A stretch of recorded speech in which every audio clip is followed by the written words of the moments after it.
Hey everyone, welcome back to Rig Take Stacking. In today's video, I want to talk about the market manipulation that seems to continue to be going on with gold and silver. I've talked about this before, and there have been plenty of videos talking about it. And I will leave a link in the description where I talked about this one, where it was a trader who was basically bragging about how easy it was to manipulate the markets. And there has been a result in that. I believe he did get some jail time for this, but this was just a little small time trader. You know what I mean? It wasn't like a big fish, and that seems to be the way it goes. If there's any accountability or any sort of jail time or prosecution, it's going to be small. It's not going to be a long time that they're going to be going away, and it's not going to be any of like the big CEOs or head guys of the banks. It's going to be the little small guys, the day traders, and it doesn't seem like they're working to give much of a deterrent to stop these big banks and investors from manipulating the markets. And just getting into it, there's this article here that's talking about it, where they're talking about how the DOJ has basically just slapped the wrist of the big banks, gave them a fine, and that's it. No further questions. You're free to go about doing whatever you're doing before we were investigating you. You just pay a little bit out of pocket and you're good to go. Good luck to you. It seems to be the way it's going. But yeah, I'm going to jump onto the computer to show you this article because it kind of really makes me mad. Okay, so this is the article here. It is on moneymetals.com, and the title is Crooked Banks Avoid Prosecution for Market Manipulation. And it goes down here. Price rigging in the metals futures markets remains a hot topic among gold and silver bugs. They are frustrated by what appears to be a cap on price despite the overwhelmingly positive fundamentals. Inflation is at a 40-year high, and geopolitical landscape is fraught with uncertainty. But gold and silver prices remain stuck in the range where they have traded for the past 2 years.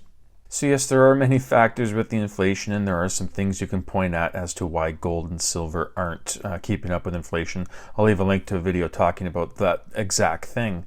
But it is getting to a point where it's a little ridiculous, where you're seeing it at, you're seeing it going down. If it were, remaining sideways, remaining, on par, or even slightly going up, people would still be annoyed with the manipulating, keeping it down, but at least it would be a little bit of, crumbs that they give us. Don't worry about your gold and silver. The prices are slowly moving up. What are you talking about?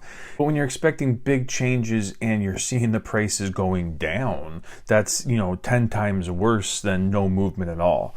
So I can definitely see where people are getting more and more frustrated with the what seems like clear manipulation of the markets. Many market watchers, it appears cheating continues unabated. The Department of Justice and the federal regulatory bureaucracies tasked with enforcing fair markets have only imposed a small amount of accountability for illicit trading practices. So the DOJ indicted silver traders for conspiring to spoof the metals market several years ago. Prosecutors secured guilty pleas from a few. There were hints these traders would provide testimony implicating more senior executives at their financial institutions. However, the DOJ has yet to issue indictments or arrests on any of them. So basically, they kind of just went after the little fish. They went after the little kind of traders. As I said there, they were hoping that this would kind of snowball into them naming higher senior executives of financial institutions. So maybe they would get some jail time, or maybe they would get some prosecution and some accountability, but it does not seem to be the case. The story that I mentioned in the beginning with the guy bragging, I believe he was found guilty, and I think it was like 18 months in jail. So what this guy was doing was awful, and deserves to go to jail, but he's not the only one in that entire system of manipulation. He seemed to be the fall guy. So this guy's probably going to a white-collar country club of a prison for 18 months and is going to come out and do the exact same thing. So there really wasn't much of a punishment, and definitely not much of a deterrent. It says JP Morgan Chase admitted to doing wrong and paid nearly $1 billion in fines in the fall of 2020. The admissions and fines were a part of an agreement which put an end to the DOJ's criminal investigation of the bank itself. So it costs So it cost JP Morgan $1 billion to get the DOJ off its back. Sure, over the time of all the manipulation, they've probably made, tens of billions of dollars off of the manipulation and all that stuff. So if it's just a measly $1 billion to get the government off your back and, just to go pretty much back to what you're doing, then, I think they're fine with paying the $1 billion to the DOJ just so they can get right back to their racket. And it says Deutsche Bank cut its own deal with the DOJ. That's good. Two banks now are just kind of throwing the money at the problem so they can get the DOJ off their back. It says the bank agreed to pay just $80 million in criminal penalties and another $43 in civil penalties. One of the concerns with deferred prosecution agreements is with the banks is the potential limitation on civil liability. The Justice Department is not just settling criminal complaints, it is shielding the banks from injured investors who might otherwise seek relief in civil court. So I'm not quite sure how that works. I don't know how, with the criminal investigations and settlements being complete and done, I don't know. I don't understand how that will shield them or stop from investors being able to take them to civil court.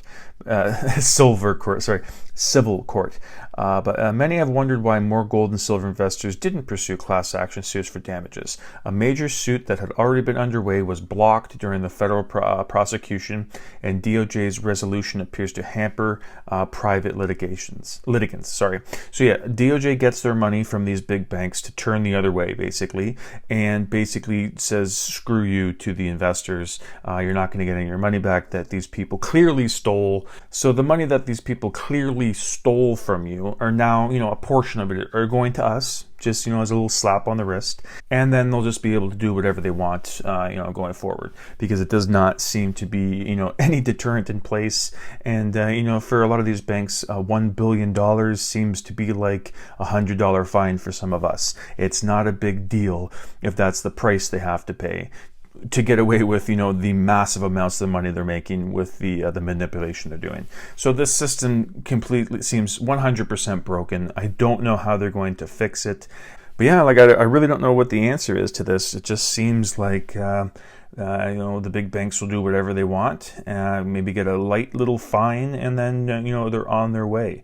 And if anyone's going to be prosecuted or going to jail, it's just going to be the small fish, the little junior associate that's just out of Princeton or Harvard and working a couple years at the company. Let him take the fall, and then when he gets out, he might get a nice little keeping your mouth shut bonus and a raise or whatever it is. That seems to be the only, people and the only punishments that are being handed out for these, for the silver and gold manipulation.